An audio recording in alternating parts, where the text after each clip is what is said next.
I serve as communications director at a parish in Minnesota where a parishioner named Tina recently received an award from the Archdiocesan Council of Catholic Women for her volunteering.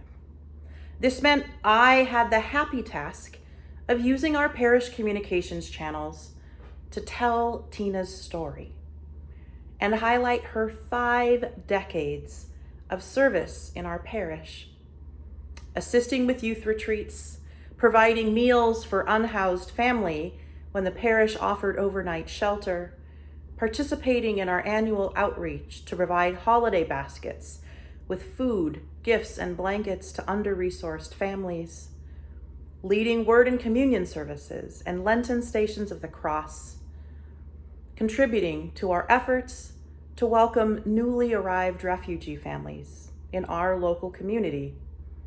Tina has done it all.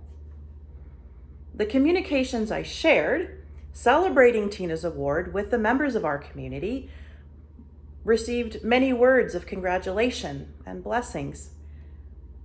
I was struck by Tina's response to this outpouring of messages. After thanking her well-wishers for their kindness, she wrote, "Never forget how much God loves you."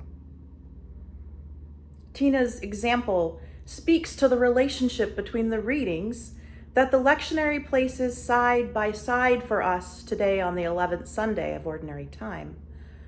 A reading from Exodus recounting God's message to those making the journey from Egypt to the Promised Land, and Jesus sending out of the 12 to minister to others.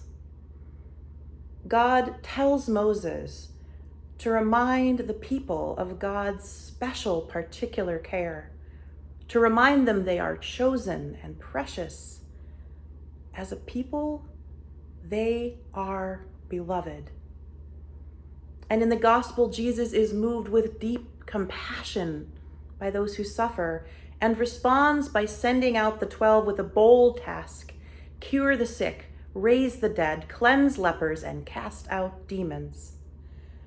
Being offered these readings alongside one another challenges us to recognize that knowing we are beloved comes first, before any efforts of mission, ministry, or service. If we don't start with knowing our belovedness through and through, motivations get muddy. Rather than ministry being a freely given gift, our efforts can be driven by a need to prove our goodness and worthiness, to win praise and admiration. When we don't keep at the center the truth that we are God's precious possession, our attempts to care can devolve into attempts to control. And this is a recipe for fatigue, resentment, and conflict. Part of ongoing conversion as disciples of Jesus, sent out as laborers for the harvest, is growing in freedom. Freedom to say yes to an invitation to serve when we discern we are called to share our gifts generously. Freedom to say no to an invitation to serve when it's not the right time or season for us to serve in that way. Freedom to serve joyfully, whether those we serve respond with gratitude or indifference, appreciation or annoyance. Freedom to serve peacefully, whether others applaud us or ignore us. Freedom to know that we are precious just as we are. That while we are called to do great things, our identity as God's beloved is never in question. Freedom that comes from knowing we are beloved, and all of our actions overflow from that truth that can never, ever change.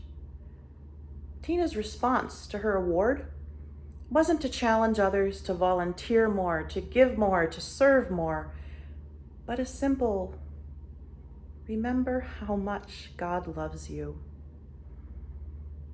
Jesus still calls us to cure the sick, raise the dead, cleanse lepers, and cast out demons. And we begin to respond to that call by remembering when we have been borne up on eagle's wings, when we have had God name us as beloved, precious, and chosen.